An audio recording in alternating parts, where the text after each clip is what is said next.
Bonjour mes sorcières, j'espère que vous allez bien. Je suis toujours Alexia de Chute la sorcière Cou sur YouTube et de Chute la sorcière Cou sur Instagram. Aujourd'hui, on se retrouve pour mon bilan couture du mois de septembre 2021. Je suis particulièrement ravie de vous retrouver pour ce bilan couture du mois de septembre parce que avec ce bilan de couture, je vais pouvoir mettre derrière moi toute la période estivale et entrer de plein pied dans la couture de mes projets d'automne. Et bien sûr, comme toute sorcière qui se respecte, la période de l'automne, c'est une période que j'apprécie particulièrement. On a passé l'équinoxe d'automne le 21 septembre dernier. J'aurais voulu vous faire une vidéo à ce moment-là, mais celles qui me suivent sur Instagram savent que ça a été une période un peu compliquée pour moi. Mais c'est pas grave, je vais me rattraper pour la suite. Et donc, même si je vous présente aujourd'hui mes derniers projets d'été, eh bien, vous voyez que je suis déjà dans l'inspiration de l'automne et dans un mood très automnal dès à présent. Et puis maintenant que j'ai suffisamment blablaté, on passe tout de suite à la couture et je commence par vous présenter du Moonasiu avec la jupe MS Carmen.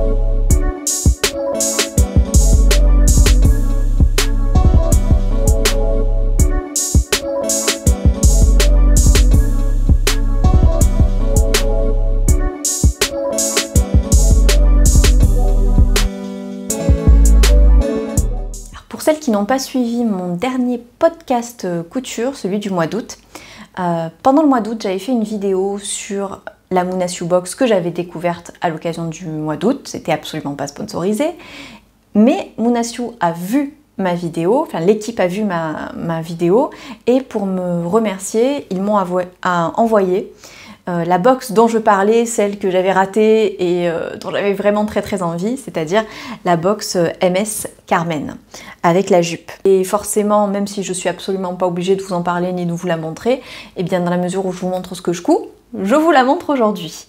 Je l'ai donc cousue en taille 44. Alors je vais vous parler un petit peu plus du patron. Donc il s'agit d'une jupe longue, bohème par excellence. Elle est croisée sur le devant et se termine par un large volant sur le bas. Côté pratique, cette jupe s'enfile ultra facilement grâce à sa taille élastiquée. Moi, ce que j'ai rajouté, c'est que c'est un patron très gourmand en tissu, puisqu'il faut 3 mètres jusqu'à la taille 50 et 3,60 m du 52 au 58, puisque c'est un patron qui, comme tous les patrons de Moonasiu, va du 34 au 58. C'est un niveau 1 sur 5 de difficulté et les marges de couture sont incluses. Donc pour moi, j'ai cousu la taille 44 comme d'habitude. En revanche, au niveau de la longueur, j'ai enlevé 8 cm puisque je fais 1,56 m. Je l'ai cousu donc dans cette viscose qui est la viscose de la box, qui est une viscose très fluide et très douce. Je ne l'ai pas amidonnée au moment de la couture, ça n'a pas été un problème au moment de la couture de la robe, de la jupe, pardon, tout simplement parce que les pans étaient très grands, qu'il fallait couper de grandes pièces rectangulaires, donc bon, j'ai bien placé mon tissu sur la table et je les ai coupés, et à ce moment-là, ça ne m'a pas posé de problème de ne pas avoir amidonné le tissu, même si vous savez que je suis vraiment habituée à avoir amidonné mon tissu, que ça me permet vraiment d'aller plus vite et d'être plus sereine, surtout dans la découpe. Dans la couture, après ça va, mais c'est surtout dans la découpe que j'ai du mal moi avec les tissus très fluides. Donc voilà, là je l'ai pas fait, ça m'a pas trop posé de problème. J'avais demandé conseil à Anaïs Savant de la chaîne Coup tes rêves. Au niveau des explications du patron, comme la dernière fois, je trouve ça vraiment top. D'ailleurs, si j'avais lu ça, ça m'aurait évité des bêtises sur le short que je vous ai montré dans ma précédente vidéo. C'est-à-dire que pour fixer l'élastique et pour pas qu'il tourne, il suffisait en fait que je couse à l'intérieur des coutures de côté. J'aurais pu y réfléchir toute seule, hein, mais ça m'était pas venu naturellement. Là, pour tout vous dire, je ne l'ai pas fait tout simplement parce que la ceinture est vraiment de la même taille par rapport à la largeur de l'élastique qui vous est donné dans la box aussi. Ce qui fait que qu'elle ne tourne absolument pas. D'ailleurs, on va dire que pour moi, l'élément le plus difficile dans la couture de cette jupe, ça a été de rentrer l'élastique à l'intérieur de la coulisse. Parce que bien évidemment, je fais jamais les choses comme il faut, j'ai essayé des tas de choses qui ne fonctionnaient pas. Bon, il fallait que je prenne les épingles à nourrice, mais surtout que je scotche l'épingle à nourrice avec du masking tape pour éviter qu'elle s'ouvre. Si j'avais fait ça dès le début, bon, je serais allée beaucoup plus vite, mais je ne l'ai pas fait dès le début. Donc en gros, le plus dur pour moi dans la couture de cette jupe, ça a été de faire rentrer l'élastique dans la coulisse. Au-delà de ça, ce que j'ai apprécié au niveau des explications du patron, des petits détails, c'est que comme vous le savez, moi j'ai toujours des soucis quand je dois rabattre la couture sur l'envers, parce que je trouve qu'ensuite je ne suis pas très précise. Si je me remets sur l'endroit et que je pique dans la rainure ici, dans la première couture, là, je trouve que derrière, une fois sur deux, j'ai la ceinture qui n'est pas prise. C'est tout simplement parce que généralement, on a quelque chose de parfaitement symétrique, qu'on vous demande de replier et de faire un repli ici de 1 cm, c'est-à-dire même marge de couture que de l'autre côté, et ensuite de piquer vraiment à la limite, et forcément il y a des moments où le tissu se place pas parfaitement bien, dans la mesure où vous êtes pratiquement au millimètre près, et où du coup vous prenez pas la ceinture correctement.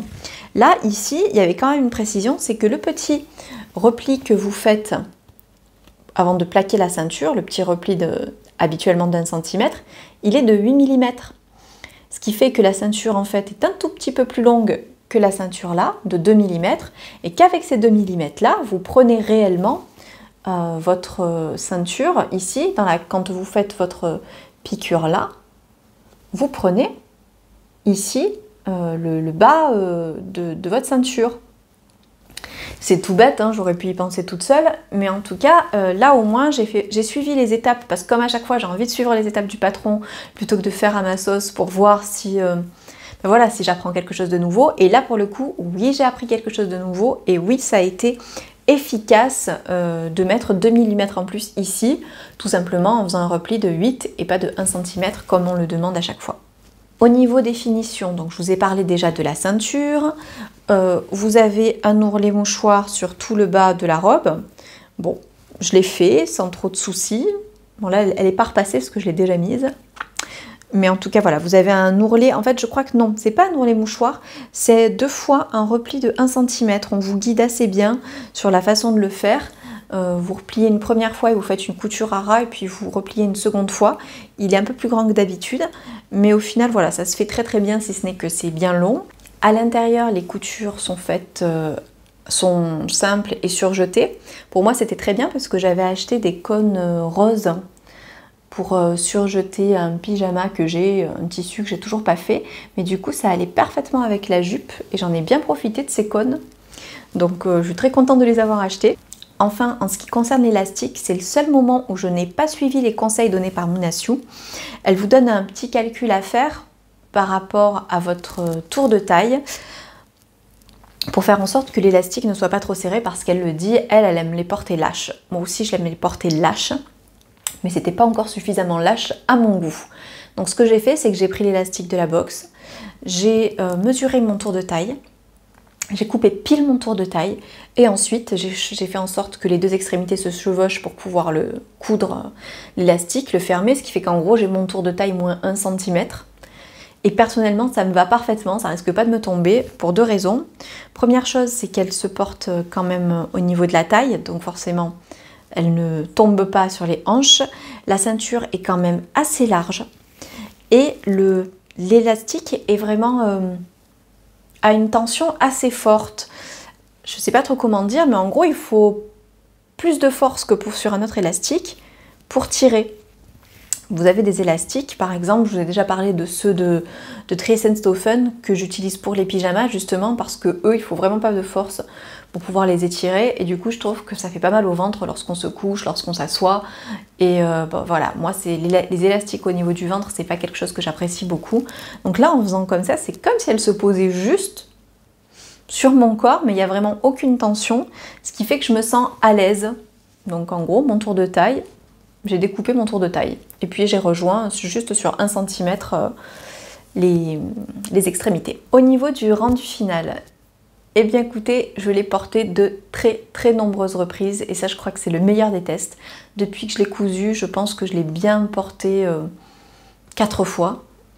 Et enfin voilà, je la lavais, je la remettais, j'ai dû la porter 1 fois par semaine, même plus. Dès que je devais sortir, j'avais envie de la mettre parce que je la trouve très confortable. Et puis en fait, je profite du fait de pouvoir porter une jupe longue. Parce que avec ma petite taille, je n'ai jamais pu porter de jupe longue. Parce que les jupes longues que je trouvais dans le commerce, il fallait leur enlever 10 cm. Sinon, ça traînait sur le sol. Donc forcément, j'en achetais jamais. Et là, en faisant une jupe à ma taille, j'ai pu retrouver ce plaisir-là. Donc voilà, j'adore la profiter. Alors du coup, je découvre aussi les inconvénients de la jupe longue que je ne connaissais pas. Et c'est tout simplement que lorsque vous montez des escaliers, il vaut mieux soulever un petit peu votre jupe parce que vous risquez de marcher dessus et de vous casser la figure. Bon, voilà, ça je savais pas, c'est quelque chose que j'ai découvert avec le port des robes, avec la Magnolia notamment, et le port des jupes longues. Tout un univers nouveau s'offre à moi. J'adore la fente devant qui permet de laisser sortir les jambes si on a envie, mais qui couvre suffisamment aussi. Je trouve que l'effet est top. Au niveau de l'élastique, moi c'est pas ce que je préfère sur moi parce que je suis petite et que je trouve pas forcément que ça me mette super en valeur, mais en fait j'ai trouvé quelque chose de tout simple pour pouvoir la porter et que ça me plaise, c'est que je fais blouser mon haut un petit peu par-dessus pour pas qu'il y ait cette cassure à la taille au niveau de l'élastique. Donc je l'ai porté avec un t-shirt et je l'ai porté avec le petit débardeur que je vais vous montrer ensuite. Et en faisant blouser, ça casse ce côté resserré à la taille qui, par rapport à ma petite taille, je trouve, n'est pas forcément super flatteur. Et ce qui fait que ça me plaît. Ce qui est aussi assez étrange, c'est que j'ai l'impression que c'est pas mon style parce que comme j'ai jamais pu en acheter, je n'en ai jamais porté et ça me surprend. Mais en fait, j'aime bien et j'aime bien sur moi et j'adore la porter. Mais j'ai l'impression un petit peu voilà, de découvrir un autre style, de tester quelque chose de totalement différent parce que je n'ai jamais porté ce type de jupe. Clairement, c'est une jupe que je referai. D'ailleurs, j'aurais bien aimé, bon dans mes projets, je sais que je vais pas avoir le temps de le faire, mais j'aurais bien aimé en faire une dans un petit tissu un peu plus automnal, un peu plus sombre, ça m'aurait beaucoup plu. J'aime tellement la façon dont la jupe se croise que j'ai très envie de la reprendre pour le bas d'une robe. Ça me plairait vraiment beaucoup de faire de cette ceinture une ceinture toute simple et puis de mettre un buste en haut. Je pense que ça pourrait être vraiment super joli et je pense que je tenterai ça l'été prochain. Et la transition vers ma prochaine réalisation est toute trouvée puisqu'il s'agit d'un petit caraco que j'ai cousu dans les chutes de cette jolie viscose pour aller avec, bien évidemment. Il s'agit du caraco Elisa de Munasio.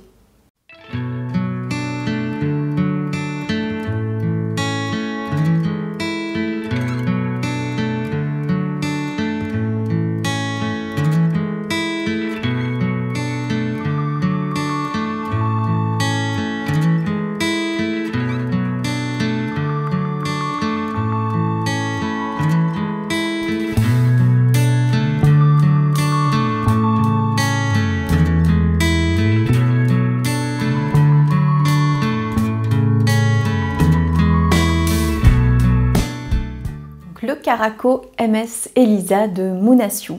C'est un caraco simple avec des bretelles fines, une encolure en V, 2 pinces poitrine et comme tous leurs patrons, il va du 36 au 58 et vous avez une option avec un galon de dentelle à poser en fait au niveau du V du décolleté.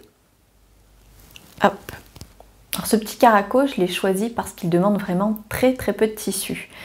Et lorsque j'ai fini ma jupe, il me restait des chutes, mais pas des chutes, un grand rectangle, il me restait un petit bout à droite, un petit bout à gauche, et clairement je voyais que j'allais pouvoir couper un dos et un devant d'un tout petit caraco, mais bon voilà, il allait falloir vraiment quelque chose qui prenne très peu de tissu, et forcément comme j'étais en plein dans la période Munasio, je savais que ce petit caraco existait parce que j'avais hésité à me prendre la box quand ils avaient fait une vente flash sur les anciennes box. Je sais que ça existe de temps en temps. Et il avait été proposé en soie noire. La soie que j'ai achetée dans un précédent haul et qu'ils vendent sur leur site. Je voulais me faire quelque chose pour aller avec la jupe parce que j'avais très peur que ça ne maille pas par rapport à ma petite taille. Parce qu'on vous dit souvent que les jupes longues, ça tasse les petites, parce que ça fait une cassure.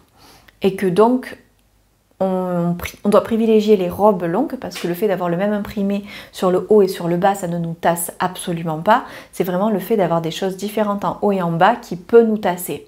Donc forcément, moi, j'avais très envie de me faire un petit débardeur en me disant, si finalement tu trouves ça vraiment trop moche à porter sur toi, tu pourras le porter avec le petit débardeur et ça fera un effet robe et donc ça va pas casser ta silhouette de petite. C'est pour ça que, voilà, que j'ai fait ce haut. Bref, faut que j'arrête de blablater, je blablate trop.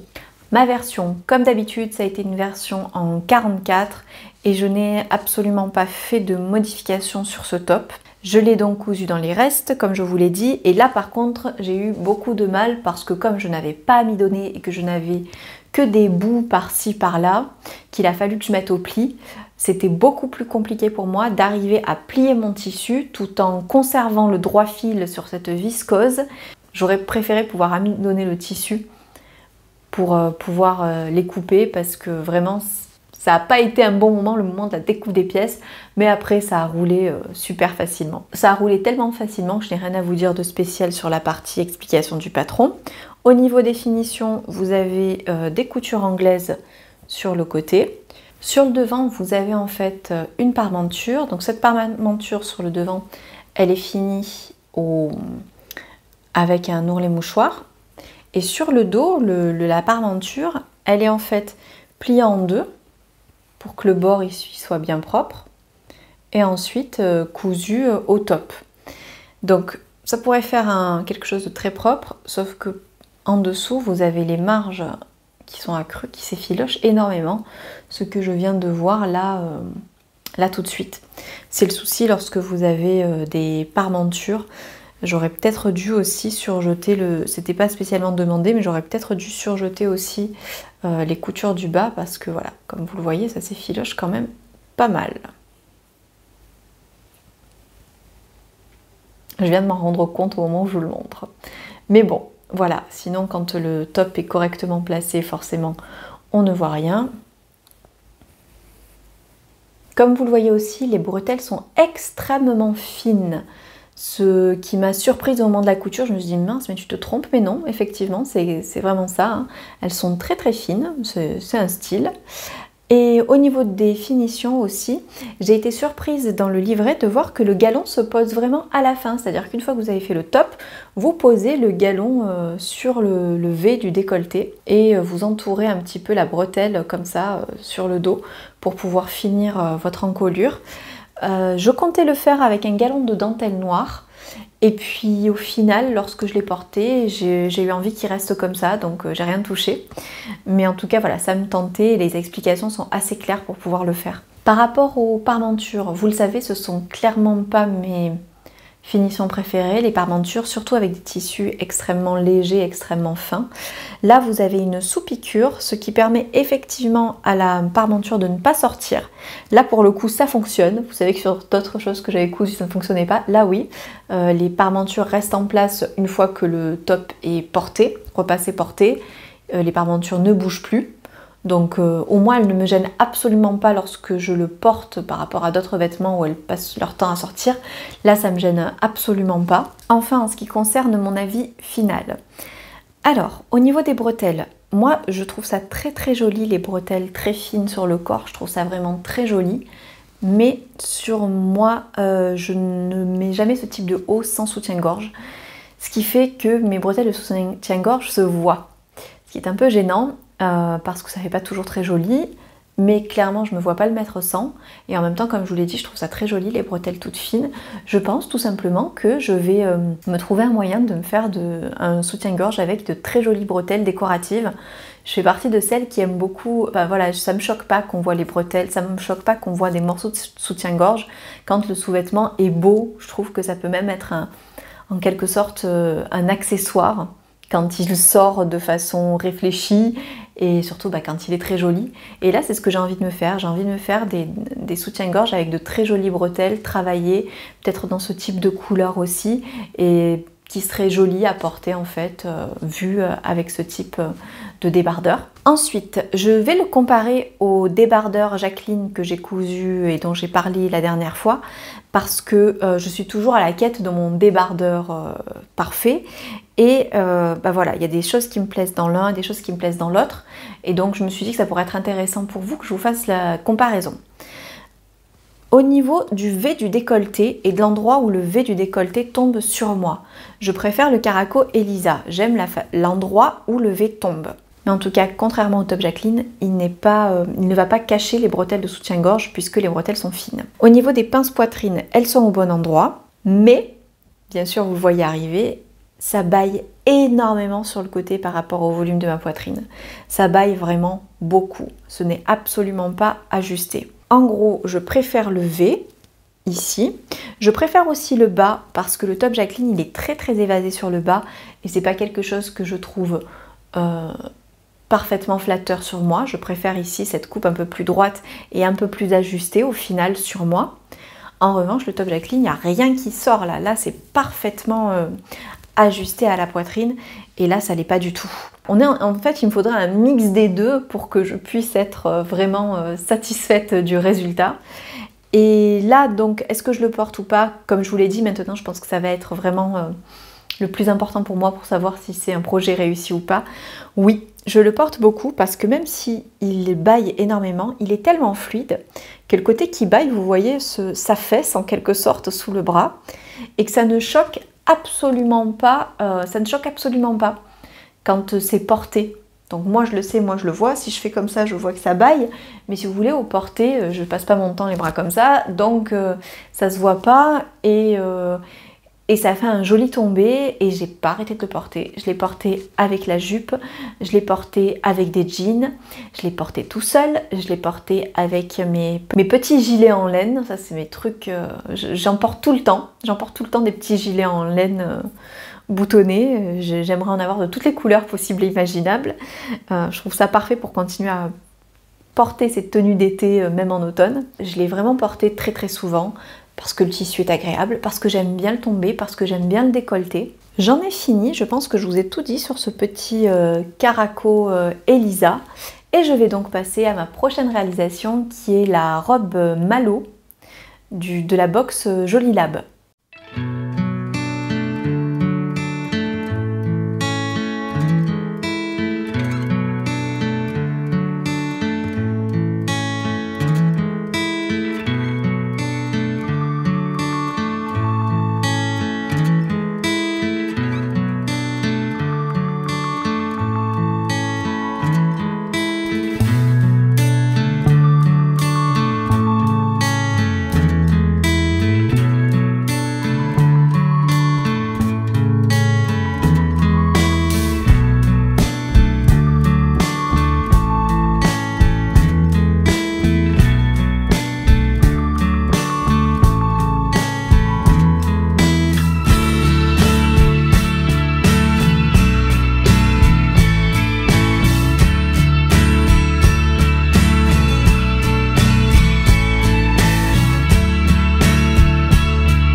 D'août, je me suis abonnée à la fois à la Mounassioux Box et à la box Jolie Lab.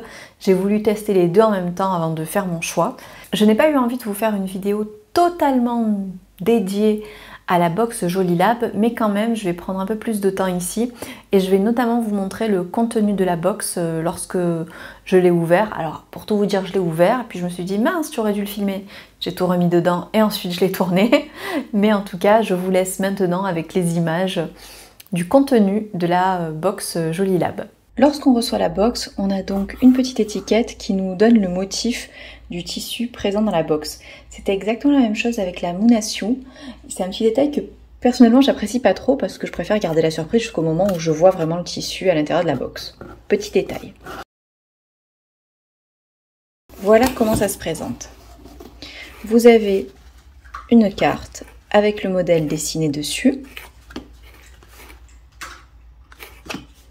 Vous avez le livret avec les variations, donc version t-shirt, version robe. Je ne vais pas vous donner le détail maintenant.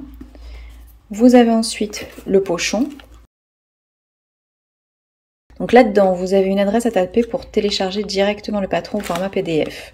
Vous avez également l'annonce des petits cadeaux. Vous avez la petite bobine de fil, le fil français, 100% polyester, bien sûr à la couleur du tissu. Vous avez en fait du papier hydrosoluble sur lequel il est noté couture addict et ça sert à broder en fait. On colle le papier hydrosoluble sur le t-shirt, on brode couture addict grâce à l'écriture et ensuite c'est lorsqu'on passe à la machine, le papier se délite complètement et il ne reste que la broderie. Personnellement, je ne sais pas broder donc ça ne va pas me servir. Vous avez ensuite la petite étiquette Joli Lab. Vous avez les 4 petits boutons. Donc là, la mercerie, ça correspondait aux 4 petits boutons pour le modèle. Et puis, vous avez un QR code pour accéder au tuto de la box sur la chaîne YouTube. Alors, je l'ai utilisé dès que j'ai reçu la box. Et en fait, pour l'instant, on m'emmène directement sur la chaîne YouTube, mais il n'y a toujours pas le pas à pas pour coudre la marinière. Enfin, ce qui intéresse sûrement le plus, vous avez un petit pochon avec le tissu. Ici, c'est le tissu marinière. Je l'ai sûrement déjà dit, mais je le trouve pas très agréable au toucher. Et enfin, là, vous avez le patron en format papier, en grand format. Taille 34 à 48. Au niveau du prix de la box, avec les frais de port, vous en avez pour 42 €. Vous avez dans cette box-là, pour le tissu jersey, qui est fabriqué en France aussi, tout comme le fil, 1,60 m de métrage dans la box. Lorsque vous allez sur le site pour voir le tissu en question, on vous dit que c'est un jersey marinière exclusif, édité dans un coloris bleu mariné blanc, qu'il est parfait pour la saison automnale, que cette maille a la tenue parfaite, ni trop lourde ni trop fine, qu'elle est facile à coudre et agréable à porter et qu'elle sera idéale pour réaliser la marinière Malo. Au niveau du prix, les 50 cm sont vendus 9,95 €. Donc forcément vous pouvez acheter par 50 cm, mais ça vous fait 20 € le mètre, quoi, à 10 centimes près. C'est un tissu qui est 50% coton recyclé et 50% polyester recyclé, certifié au Ecotex. Et on vous donne le poids, la laisse qui est de 160. Alors je crois que je l'ai déjà dit dans la vidéo. Moi, à la réception de cette box, ce qui m'a déçue en fait, c'est le tissu. Alors, il est de très très bonne qualité, il n'y a rien à dire, c'est absolument pas la qualité. On sent en gros que je vais pouvoir le laver plein de fois et qu'il va tenir, ça c'est sûr. Seulement, c'est peut-être à cause de mes attentes, mais moi je m'attendais pour une marinière à un tissu un peu agréable, on va dire. Et là, pour le côté agréable à porter, je sais pas, je le trouvais... Alors, je pense que je l'ai lavé plusieurs fois et qu'il est moins rêche maintenant. Mais quand je l'ai reçu, je l'ai retrouvé extrêmement rêche.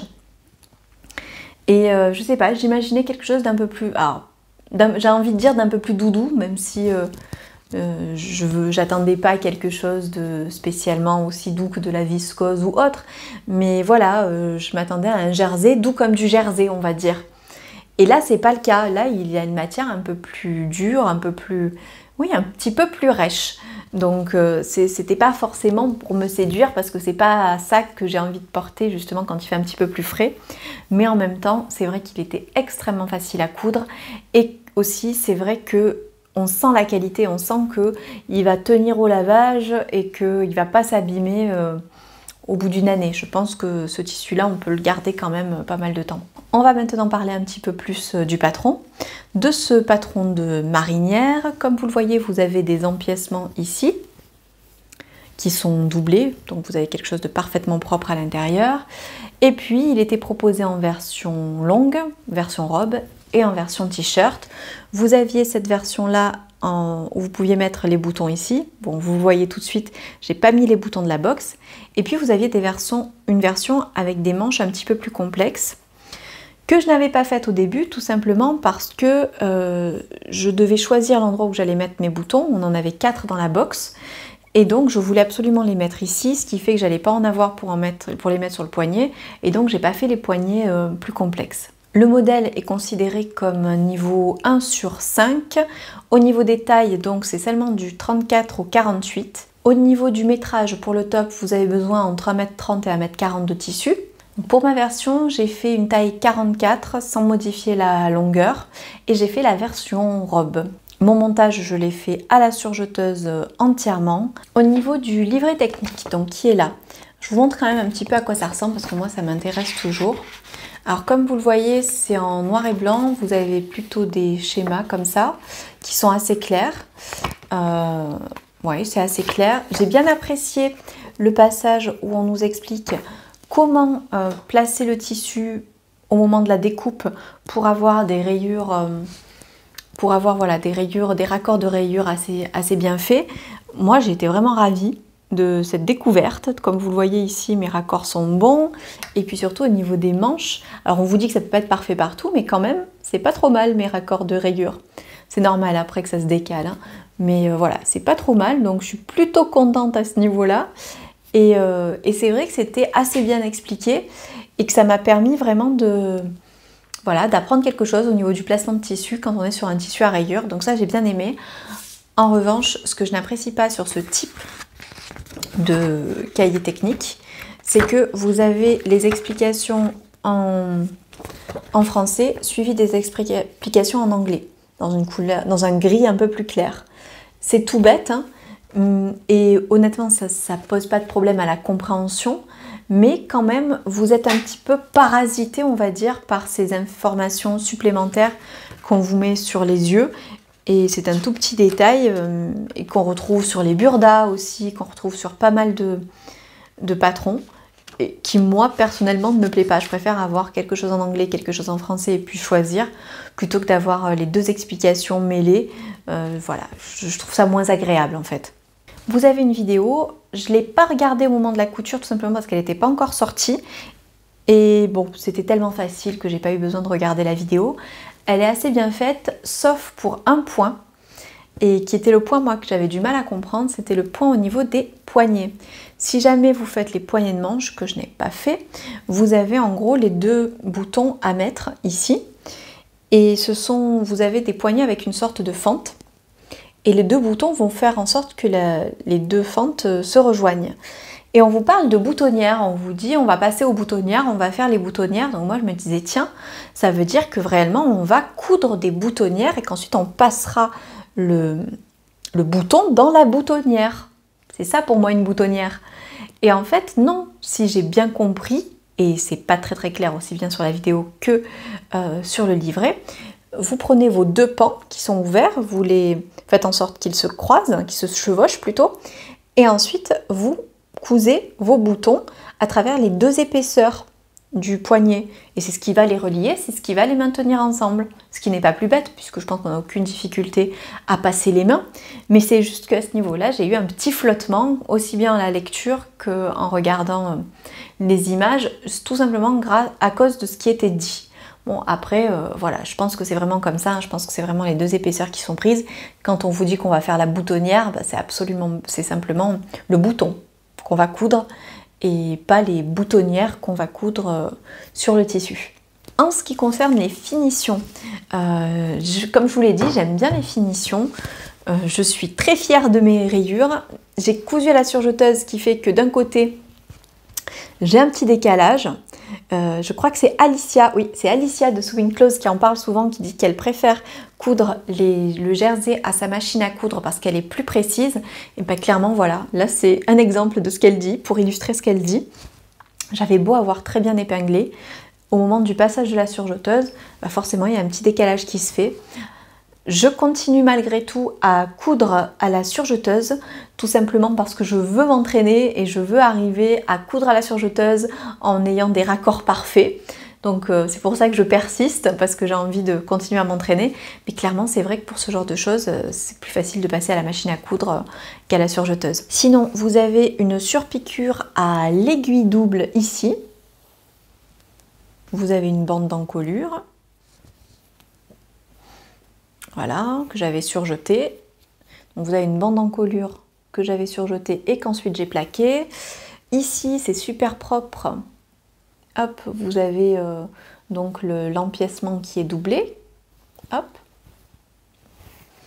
Et puis sur les extrémités, vous avez en fait le bout qui est surjeté et ensuite un repli d'1,5 cm avec un point droit pour coudre. Et le tissu, comme je vous l'ai dit, c'est vrai qu'il est très facile à coudre pour du jersey. Et du coup, ça allait tout seul, hein, ça a été extrêmement rapide à la couture. Au niveau du rendu sur ma personne, je regrette d'avoir cousu la version robe, très clairement, parce que je trouve que la version robe n'est pas saillante sur moi. Je la trouve beaucoup trop ample au niveau des hanches. Pourtant, au niveau de la taille, j'avais pas besoin de grader. Je pense vraiment que c'est le modèle qui se veut comme ça. Et de façon générale, j'aime pas trop les patrons qui sont des patrons de top et qui sont juste rallongés pour devenir des robes. Je trouve pas que ce soit forcément flatteur et réussi. Je trouve que quand on fait une robe, il faut vraiment épouser le corps, les courbes du corps pour que ce soit joli et que ce soit flatteur. En tout cas sur mon type de morphologie à moi aussi. Et là, c'est pas très joli. Et je me souviens l'avoir porté et d'avoir vu une dame devant moi, j'étais à l'extérieur, qui portait une robe marinière et qui était ample aussi. Et cette dame était aussi ronde. Et je me suis dit, ah, mais sa robe, elle est beaucoup mieux en fait, elle est beaucoup plus flatteuse. Pourquoi? Parce qu'elle était beaucoup moins ample au niveau du bas. Voilà, moi je n'aime pas la version robe, très clairement. Je l'ai portée quelques fois et je trouve qu'elle ne me met pas du tout en valeur. C'est pas très grave puisque du coup je vais pouvoir rattraper le cou. Je vais pouvoir en faire un t-shirt et je vais pouvoir même faire les petits poignets. Parce que je vous ai pas expliqué ce qui s'est passé avec les boutons. Les boutons que j'ai reçus, bon, je les trouvais jolis, mais pour moi, une marinière, il faut des boutons avec une encre dessus. C'est l'idée que j'avais dans ma tête. Et mon chat a joué avec les boutons, et donc, je l'ai retrouvé depuis, mais il m'avait perdu un des boutons de la box. Ce qui fait que je suis allée fouiller dans mon stock, et que j'ai retrouvé des boutons qui m'avaient été offerts. D'ailleurs, Véronique, si tu passes par là, je te fais de gros bisous. Et en plus des boutons qui venaient de Bretagne. Donc voilà, c'est une vraie marinière, de vrais boutons de marinière. Vous voyez, ça me plaisait beaucoup plus, c'était beaucoup plus dans l'idée que j'avais. Et donc j'ai pu mettre ces boutons que moi je trouve vraiment très très très jolis. Avec les petites encres dessus, c'était parfaitement ce que j'avais en tête. Et en plus j'en ai encore, donc je vais pouvoir en mettre 2 sur les poignets à droite et 2 sur le poignet à gauche. Et au moins j'aurais vraiment ce que j'avais en tête. J'ai cette préférence là en fait, donc à ce niveau là ça fait partie de ces moments, vous savez, où vous avez l'impression que c'était le destin, parce que j'avais envie de boutons avec une encre pour ma marinière et j'en avais grâce à Véronique. Donc voilà, c'était un vrai plaisir et ça, je me suis dit quoi, encore une fois ça allait être mon petit porte-bonheur. Et donc voilà. Je sais qu'en t-shirt, je vais vraiment le porter parce que j'aime la coupe, j'aime l'encolure et j'aime surtout beaucoup les empiècements à ce niveau-là. C'est pour ça que je sais parfaitement que ce patron, je vais le réutiliser parce que j'ai très envie de refaire des petits t-shirts avec un empiècement du cuir ou alors de la résille. C'est quelque chose qui me plaît beaucoup, c'est un patron que je cherchais, donc je suis vraiment ravie de l'avoir. Voilà, la seule chose c'est qu'en robe, clairement, je l'ai fait en robe et que ça ne me convient pas en robe. Je pense que j'aurais été vraiment ravie en t-shirt. C'est pour ça que je vais le rectifier et je vais pouvoir le faire avec ce qui me reste. Je vais pouvoir faire les poignets sans problème et que ça me plaira beaucoup plus. Mais voilà, je vous le présente déjà en robe et puis vous le verrez peut-être plus tard, un autre mois, mais dans sa version top. En ce qui concerne mon abonnement à Jolilab, je l'ai suspendu après ce premier mois. Déjà parce qu'il fallait que je garde qu'un seul abonnement dans mon budget, donc forcément j'ai dû choisir. Et puis en plus parce que avec vos commentaires sous ma vidéo de Moonasio, je me suis rendu compte de ce que j'aurais dû faire dès le début en fait pour choisir. C'est-à-dire aller sur les 2 sites, regarder les précédentes box et voir combien de fois j'aurais pu être contente ou déçue. Et au niveau de la box de Jolilab, les tissus, je les trouve très jolis, les imprimés aussi, mais les patrons, ils me plaisent. En fait, C'est pas qu'ils me plaisent pas, c'est qu'ils ne me conviennent pas au niveau de ma morphologie. Vous avez par exemple des petits débardeurs, et moi je sais très bien que, comme là pour le Elisa, ce type de débardeur, ça me demande des modifications monstres pour que ça aille au niveau de ma poitrine, et que je ne suis pas capable de les faire, et que ça va me casser les pieds plus qu'autre chose. Vous avez beaucoup de cols ronds, alors que moi je préfère les encolures dégagées, toujours par rapport à une question de volume. Vous avez aussi beaucoup de volants et de machins sur le col, sur des cols fermés, sur des emmanchures. Et ça, moi, je mets pas parce qu'encore une fois, par rapport à ma morphologie, je trouve pas que ça me mette moi en valeur. Donc en gros, je trouve les modèles très jolis, je trouve les tissus très jolis, mais je trouve pas que ce soit fait pour moi, par rapport à ma morphologie, par rapport à ce que j'aime porter, par rapport aux vêtements dans lesquels je me sens bien. Alors après, on peut trouver ça un peu bizarre parce qu'au final, ce sont plus les patrons qui ne me plaisent pas plutôt que les tissus. Et on sait très bien que les patrons coûtent quand même beaucoup moins cher que les tissus. Sauf que du coup, je sais pas, pour moi c'est important que je puisse coudre un vêtement avec le patron qui m'est proposé. C'est ça qui me plaît dans l'idée de la box, c'est vraiment de coudre un nouveau patron. Et là, le fait que les patrons me plaisent beaucoup plus rarement sur Jolie Lab, ça me pose problème. En fait, sur Jolie Lab, j'aime beaucoup leur bas. Il y a un pantalon qui me tentait bien, il y a la jupe mint qui me tente beaucoup et je pense que je vais la prendre à terme. Mais dès qu'on est sur des hauts ou sur des robes, c'est pas pour ma morphologie en fait. Et d'ailleurs, c'est une box qui va que jusqu'au 48. Clairement, c'est très joli, je suis contente d'avoir testé et je pense que je reprendrai des patrons pour les bas. Mais voilà, j'ai fait mon choix. Parenthèse fermée, on passe maintenant à ma dernière réalisation que j'ai envie de vous présenter. Il s'agit d'un mix de patrons, un mix de Magnolia et d'une robe Burda 6686.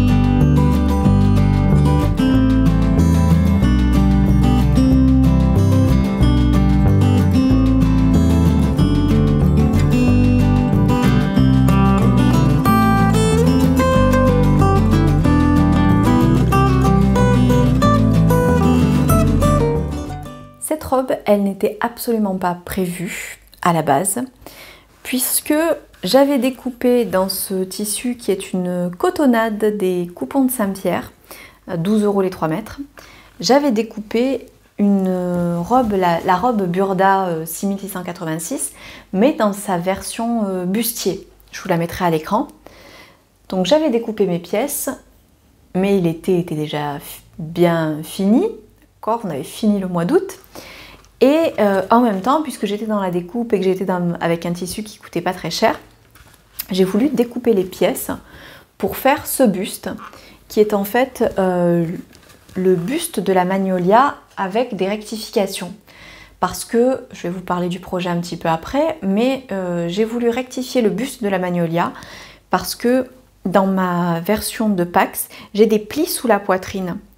Quand je couds le décolleté qui est le décolleté sage, à cause du croisement et à cause du volume, j'ai des plis sous la poitrine qui ne me convenaient pas et donc j'ai modifié, j'ai essayé un petit peu à l'œil en réfléchissant de modifier le patron et donc j'ai voulu faire une toile et c'est ce qui s'est passé. J'ai cousu le haut donc de la Magnolia avec ce décolleté modifié et lorsque je l'ai cousu, désolée pour les changements de couleur. Et lorsque je l'ai cousu, j'ai pas eu envie de m'arrêter là, j'avais envie de finir. J'y arrive pas en fait à faire des toiles qui ne soient pas portables. J'en ai fait quelques fois, mais c'est vraiment très rare. Je préfère faire des toiles portables. Et j'avais le bas de la jupe Burda.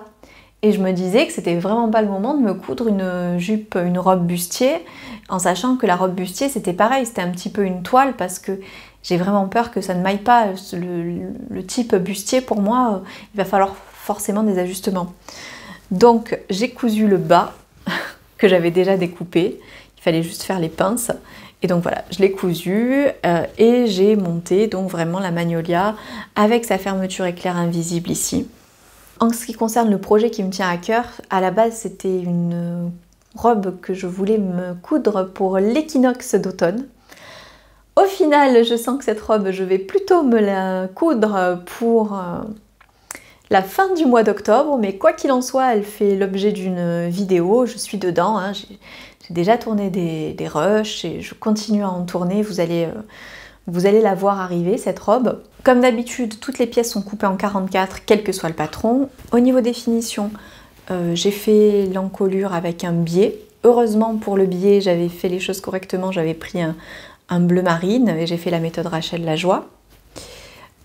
Au niveau des finitions, comme à la base c'était une toile, j'ai gardé en fait ce que j'avais sur ma surjeteuse au niveau des cônes et donc j'ai les fils en rose. Je regrette maintenant que je la mets et que je l'aime bien, je regrette ce détail là, mais bon c'est pas très grave, elle s'effiloche pas et ça se voit pas de l'extérieur. Au niveau du décolleté, donc comme je vous l'ai dit, j'ai retravaillé l'encolure et la différence aussi, c'est que normalement vous avez les pans qui arrivent au niveau de la découpe princesse sur la Magnolia. Elle est là la découpe princesse. Et là, je l'ai cousu à 4 cm de la découpe princesse pour éviter justement que le pan se place mal par rapport au volume de ma poitrine et qu'il fasse des plis. Donc c'était une des modifications. Vous verrez le résultat un petit peu en image. Et puis surtout, moi je le verrai une fois que la version définitive sera montée, puisque là je l'ai découpée, mais il faut que je la couse. Comme je vous l'ai dit, il y a aussi la fermeture éclair. Alors la fermeture éclair, encore une fois, comme j'étais pas sûre que j'allais la porter, j'avais fait un début de toile sans trop faire attention aux finitions. Bref, je l'ai commencé par la coudre vraiment vite fait. Cette robe, je l'ai portée dans ma dernière vidéo, celle où je vous montre 4 petits outils que j'utilise depuis cet été en couture et qui me facilitent la vie, et en tout cas que j'ai apprécié découvrir. Et en fait, je la porte, et je la porte notamment au moment où je vous montre la bâche, et je me vois dedans. Et je me suis rendu compte qu'on ne voyait que la fermeture éclair, on la voyait bien blanche. Au passage, la fermeture éclair, c'est celle que j'ai décousue de ma version test de la Magnolia, parce qu'avant de faire ma version de Pax, j'avais cousu une Magnolia dans un drap, et pour vérifier qu'elle soit correctement ajustée, pour m'entraîner aussi, j'avais cousu la fermeture éclair, et elle était toujours dessus, donc je voulais la découdre, et je l'ai recousue sur celle-ci. Et bref, on la voyait vraiment, c'était horrible. Donc quand j'ai vu la vidéo, quand j'ai visionné les rushs pour vous la monter, je me suis dit non mais c'est pas possible, je peux pas garder ça comme ça. Donc je suis vite repassée sous ma machine à coudre et là ça y est, j'ai une fermeture éclair invisible qui est réellement invisible. Donc c'est quand même beaucoup plus joli. Au niveau des finitions, ça fait... Je sais pas en fait si j'ai déjà cousu un vêtement en cotonnade. Qu'est-ce que c'est facile, qu'est-ce que c'est agréable. J'ai fait donc un double rentré de 1 cm et c'est tout propre, c'est tout propre. En bas, j'ai fait un rentré de 1 et ensuite un ourlet de 4.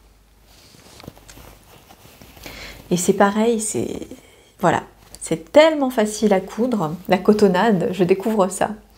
Et c'est un petit peu ce que je voulais faire aussi, j'ai tellement l'habitude de coudre des tissus fluides, viscoses, que je ne savais pas si ça allait me plaire un vêtement, une robe cousue en cotonnade, notamment parce que j'ai laissé passer sur les coupons de Saint-Pierre des cotonnades avec des imprimés que je trouverais vraiment magnifiques, mais parce que je ne savais pas si j'allais les porter ou pas. Et donc voilà, j'ai voulu prendre ce tissu-là et tester et voir si ça me plaisait. Comme ça, pour la suite, je saurais si j'aime ou pas me coudre des vêtements ou des robes en cotonnade pour l'été. Mon avis final est, écoutez, j'aime beaucoup la porter. Je trouve qu'elle a un effet... C'est mon compagnon qui m'a dit ça, il m'a dit ça fait un peu années 50. Puis, oui, c'est vrai. Bon, au niveau du style, ça me déplaît pas, mais c'était pas recherché si vous voulez. En tout cas, la couleur, j'aime beaucoup ce bleu. Elle est pas transparente malgré le fait qu'elle soit blanche. Et elle est très agréable à porter pour l'été. Au niveau de mon décolleté, on verra ce que ça donne en viscose. Mais là, le seul souci, c'est donc c'est très bien, ça me convient parfaitement, mais j'ai remarqué quand j'ai filmé et quand j'ai revisionné les photos et le film, que de profil, les deux pans s'écartent un petit peu et donc on peut un petit peu voir mon soutien-gorge sur le côté. Donc je vais voir si ça continue ou pas, ce petit détail-là. Et s'il est gênant ou pas en viscose, ça j'attends un petit peu de coudre ma robe pour le voir. Au niveau de la longueur, c'est bon. Par rapport au fait que ce soit une cotonnade, est-ce que ça me plaît ou pas? Alors oui, je trouve ça joli, mais effectivement, on voit davantage les formes, c'est-à-dire que lorsque je suis debout, c'est très joli, voilà, mes formes sont mises en valeur. Lorsque je m'assois, ben, mon ventre il tire un petit peu plus sur le coton par rapport à la viscose.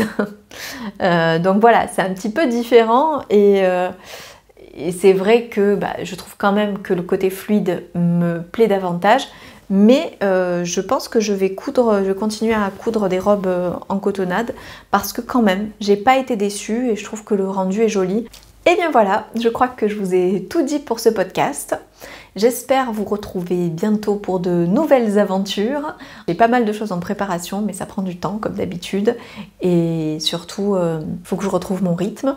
En tout cas, je vous remercie toujours autant et toujours aussi sincèrement pour vos commentaires, votre aide. Je voulais vous dire aussi par rapport à celles qui m'envoient des mails, je me demande si vous recevez mes retours. Ou si ça va directement dans votre boîte, vous savez, dans les courriers indésirables, parce que voilà, il m'est arrivé des fois de répondre très très longuement et de ne pas avoir de retour, et je me suis dit peut-être que les personnes ne recevaient pas mes retours par mail. Alors sachez que je prends du temps, je mets du temps, mais je réponds. Et puis bizarrement, même si j'ai pas envie de vous quitter et que du coup j'ai pas envie de m'arrêter de parler, je vais quand même m'arrêter de parler, vous souhaiter une bonne journée, parce que je sais pas trop quand est-ce que je vais la poster, cette vidéo.